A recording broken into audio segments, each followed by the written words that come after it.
Hello friends, welcome to my channel stocks and investment Tamil. இந்த வீடியோவில் 20 to 30% அளவுக்கு சில எனர்ஜி ஸ்டாக்ஸ் வந்து கரெக்ட் ஆகிருக்கு.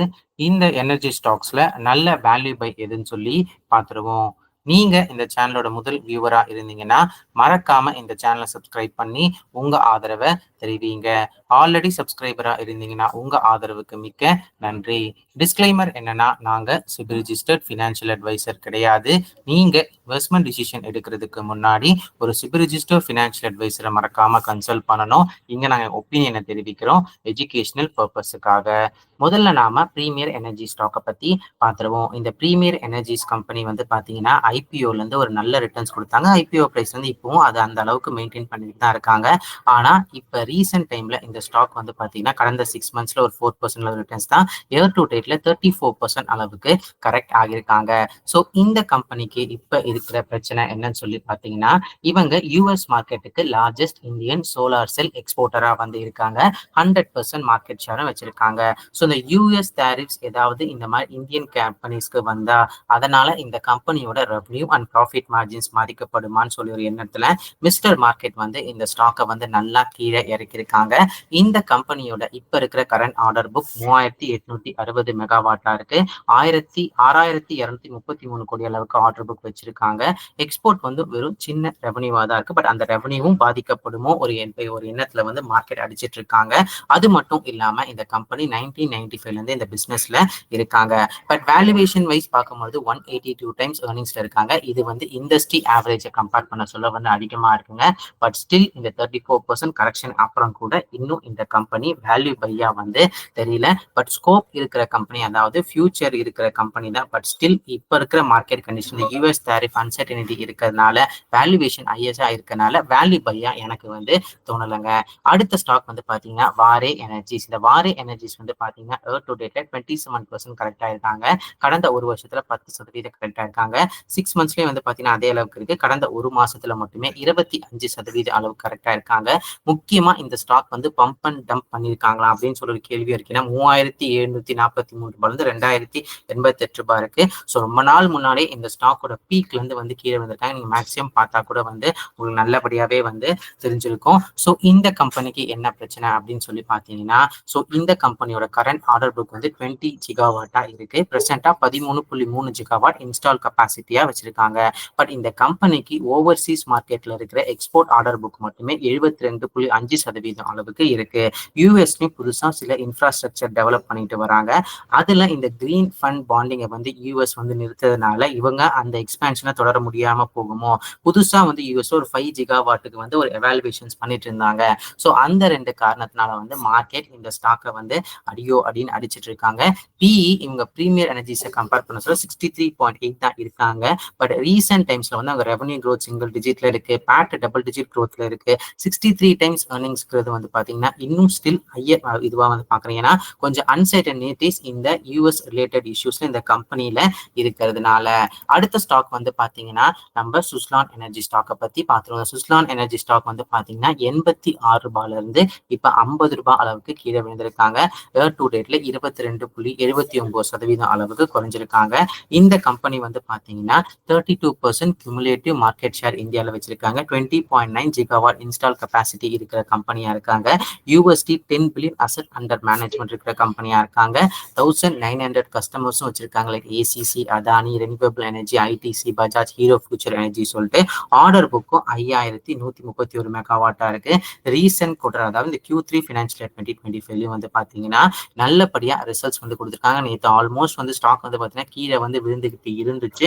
பட் கொஞ்சம் கடைசியில வந்து பாத்தீங்கன்னா கொஞ்சம் ரேலி ஆகி 50.44 சொல்லி இந்த ஓப்பனிங் லெவல்லயே வந்து க்ளோஸ் ஆச்சுங்க. ஸோ இந்த ஸ்டாக் இப்பயும் வேல்யூ பையா அப்படின்னு சொல்லி கேட்டீங்கன்னா, ஸோ இந்த கம்பெனியோட current price to earning ratio almost 60 times வந்து இருக்குங்க. இப்பயும் அவங்களோட ப்ராஃபிட் வந்து பார்த்தீங்கன்னா ஒரு 90% ஏறி இருந்தாலுமே பட் கொஞ்சம் லோக்கல் டிமாண்ட் இருக்கிற கொஞ்சம் அன்சர்டனிட்டிஸ் இருக்கனால இப்போ கொஞ்சம் ரிஸ்க் இன்வால்விங்கா வந்து நான் பார்க்குறேன். So same applicable to acne solar holdings limited. So இந்த ஐபிஓ வர வரும்போது கூட எல்லாருமே வந்து லாங் டேர்ம் ஹோல்டிங் வந்து சொல்லியிருந்தாங்க. எல்லா ஸ்டாக்குமே வந்து லாங் டேர்ம் ஹோல்டிங் தான். பட் அந்த லாங் டேர்ம் ஹோல்டிங்ல வந்து நிறைய அப்ஸ் அண்ட் டவுன்ஸ் வந்து வரும். சில சமயம் வந்து நமக்கு வந்து இருக்கிற டேட்டா வச்சு ப்ரெடிக்ட் பண்ணும்போது அது வந்து ஷார்ட் டேர்ம்ல கீழே விழறதுக்கு வாய்ப்பு இருக்கு. ஏன்னா மேக்ரோ எக்கனாமிக் கண்டிஷனும் வந்து இந்த மாதிரி சோலார் கம்பெனிஸ்க்கு பெரிய விஷயமா இருக்கு. ஏன்னா சோலார் செல் பிரைஸ் எப்படி இருக்குன்னு சொல்லி பார்க்கணும், கவர்மெண்ட் இனிஷியேட்டிவ் எப்படி இருக்குன்னு பார்க்கணும், கவர்மெண்ட் ஸ்பெட்டிங் ஏதாவது குறைக்கிறாங்களா பார்க்கணும். ஸோ இந்த மாதிரி எக்ஸ்போர்ட் ரிலேட்டட்னா ஏதாவது டாரிஃப் இன்க்ரீஸ் ஆகுதான்னு சொல்லி பார்க்கணும். சைனாவோட இந்த டம்பிங் ஏதாவது நம்ம இந்தியாவில் இருக்கான்னு சொல்லி பார்த்து முடிவெடுக்கிறது தான் கரெக்டாகவே இருக்கும். இந்த ஸ்டாக் வந்து பார்த்தீங்கன்னா மேக்ஸிமம் வந்து 22.76% அளவுக்கு வந்து கரெக்ட் ஆயிருக்காங்க. ஸோ இப்போவும் வந்து பார்த்தீங்கன்னா இந்த ஸ்டாக்கோட price to earnings ratio 85 times earningsல இருக்கு. ரீசன்ட் குவார்டர் ரிசல்ட்ஸ் எடுத்து பார்க்கும்போது கூட ஒரு அசெட் வித்ததுனால தான் அவங்க ரெவன்யூ இன்க்ரீஸ் ஆயிருக்குங்க. பட் ஸ்டில் இந்த ஸ்டாக் வந்து பார்த்தீங்கன்னா இன்னும் கொஞ்சம் கீழே விழத்தான் வாய்ப்பு இருக்கு. இவங்களோட ரிசல்ட்ஸ் வந்து வீக் செட்டா வந்துச்சுன்னா லைக் JSW எனர்ஜி மாதிரி பொறுத்திருந்து பார்ப்போம். இப்போதைக்கு இந்த கம்பெனி வேல்யூ பையா எனக்கு தென்படல. ஸ்டெர்லிங் அண்ட் வில்சன் வந்து பார்த்தீங்கன்னா இந்த ரிலையன்ஸ் வந்து இவங்களுக்கு நிறைய வந்து ஆர்டர்ஸ் கொடுத்துருக்காங்க. ஸோ அதனால ஸ்டாக் வந்து பார்த்தீங்கன்னா செம்மையா ஏத்துனாங்க. ஸோ இப்போ பீக்ல இருந்து வந்து பார்த்தீங்கன்னா அதாவது 52 வீக் ஏன்னா 822 ரூபாயில இருந்து ஆல்மோஸ்ட் வந்து 50% மேல இந்த ஸ்டாக் வந்து கரெக்டா இருக்கேன். கடந்த 6 மாசத்துல 55% வந்து நெகட்டிவ் ரிட்டர்ன்ஸ், இயர் டு டேட்ல 33.91% அளவுக்கு நெகட்டிவ் ரிட்டர்ன்ஸ் வந்து கொடுத்துருக்குங்க. ஸோ இந்த கம்பெனில பாசிட்டிவ் வந்து பார்த்தீங்கன்னா அன்எக்ஸிக்யூட்டிவ் ஆர்டர் வேல்யூ மட்டுமே 10,167 கோடி அளவுக்கு வந்து இருக்கு. அது இயர் ஆன் இயர் இன்க்ரீஸ் ஆயிருக்கு. அது மட்டும் இல்லாம 2 புது ஆர்டரும் இந்த கம்பெனி வாங்கியிருக்காங்க 1465 கோடி அளவுக்கு. டோட்டல் நெட் டெப்ட் வந்து வெறும் 175 கோடியா வந்திருக்கு. இது செப்டம்பர் 2024 326 கோடியா வந்து இருக்கு. கன்சாலிடேட்டட் ரெவன்யூ ரீசன்ட் குவார்டர்ல 215% இன்க்ரீஸ் ஆயிருக்கு. 78% குவார்டர் ஆன் குவார்டர் இன்க்ரீஸ் ஆயிருக்கு. பிளஸ் ப்ராஃபிட்டபிள் கம்பெனியாவும் வந்து இந்த கம்பெனி வந்து மாறி இருக்காங்க. ஸோ இவ்வளவு நல்ல விஷயம் இருக்கு. பிளஸ் லோக்கல் டிமாண்ட்ல தான் இந்த கம்பெனி நிறைய ரெவன்யூ வருது. அப்பயும் இந்த ஸ்டாக் ஏன் வந்து கீழே விழுந்திருக்குன்னா இவங்களோட இபிசி ஆர்டர் புக் வந்து பாத்தீங்கன்னா மார்ஜினலா டிக்ளைன் ஆயிருக்குங்க both export and internal revenue. அது மட்டும் இல்லாம இந்த கம்பெனியோட கைடன்ஸ் வந்து குறைச்சிருக்காங்க. அதாவது 8,000 கோடி நாங்க பார்ப்போம் ரெவன்யூ கைடன்ஸ் சொன்னது இப்ப 6,000 கோடியா குறைச்சிருக்காங்க.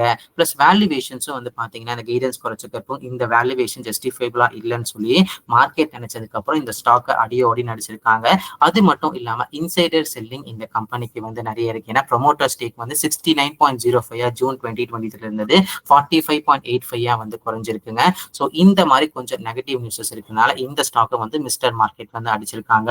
இப்போ வேல்யூ பையான்னு சொல்லி கேட்டீங்கன்னா ஸ்டில் வேல்யூவேஷன்ஸ் ஆன் ஹையர் சைடா வந்து இருக்காங்க.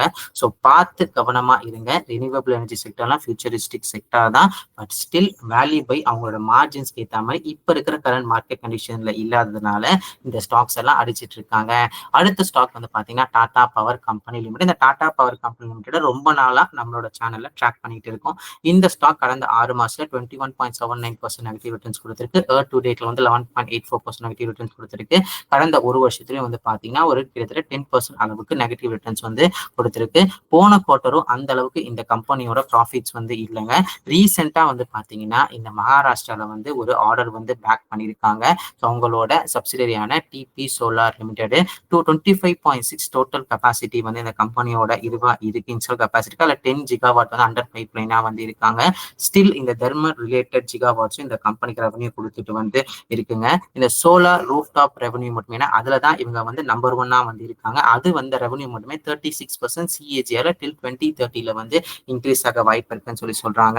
15,000 crores இபிசி ஆர்டர் புக் இருக்கிற கம்பெனியாகவும் இருக்காங்க. ஸோ இப்போ இருக்கிற current price to earning ratio வந்து 29 டைம்ஸ் earnings வந்து இருக்காங்க. இவங்களோட ஆவரேஜ் ரீசென்ட் டைம்ஸ் நான் ட்ராக் பண்ணும்போது 35 டைம்ஸ் earningsல இருந்தாங்க. இப்போ அது வந்து 29 டைம்ஸ் earningsல வந்து ஆல்மோஸ்ட் வந்து இருக்காங்க. ஸ்டில் வரக்கூடிய ரிசல்ட்ஸ் இந்த பிப்ரவரி மாசம் ஃபர்ஸ்ட் வீக் ரிசல்ட்ஸ் வந்து நினைக்கிறேன். அந்த ரிசல்ட்ஸை பார்த்து எப்படி இருக்குன்னு சொல்லி நம்ம முடிவு எடுக்கணும். பட் இப்போதைக்கு இந்த 5 years இண்டஸ்ட்ரி ஆவரேஜ் பிபையை கம்பேர் பண்ண சொல்லும்போது இவங்களோட பிபை ஈக்குவலா இருக்கு.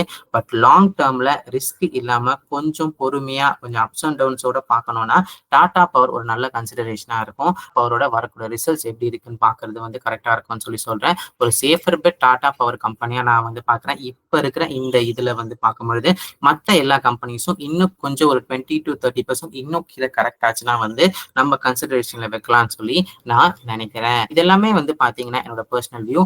நீங்க இந்த மாதிரி ஸ்டாக்ல இன்வெஸ்ட் பண்றதுக்கு முன்னாடி ஒரு சிபில் ரிஜிஸ்டர், ஃபினான்ஷியல் பேஸ்டோ உங்க ஃபினான்ஷியல் பேஸ்டோ மறக்காம கன்சல்ட் பண்ணினா சிபில் ரிஜிஸ்டர் ஃபினான்ஷியல் அட்வைசர் வந்து கிடையாது. இன்வெஸ்ட்மெண்ட் டிசிஷன் நீங்க தான் எடுக்கணும். இது வந்து இன்ஃபர்மேஷனை மட்டும் தான் நாங்க ஷேர் பண்றோம். இந்த வீடியோ உங்களுக்கு பிடிச்சிருந்தா லைக் பண்ணுங்க. ரெகுலர் வீடியோ அப்டேட் பெல்லைக்கான கிளிக் பண்ணுங்க. மறக்காம stocks investment Tamil channel subscribe பண்ணுங்க. தேங்க்ஸ் ஃபார் வாட்சிங் ஸ்டாக்ஸ் இன்வெஸ்ட்மெண்ட் தமிழ் சேனல்.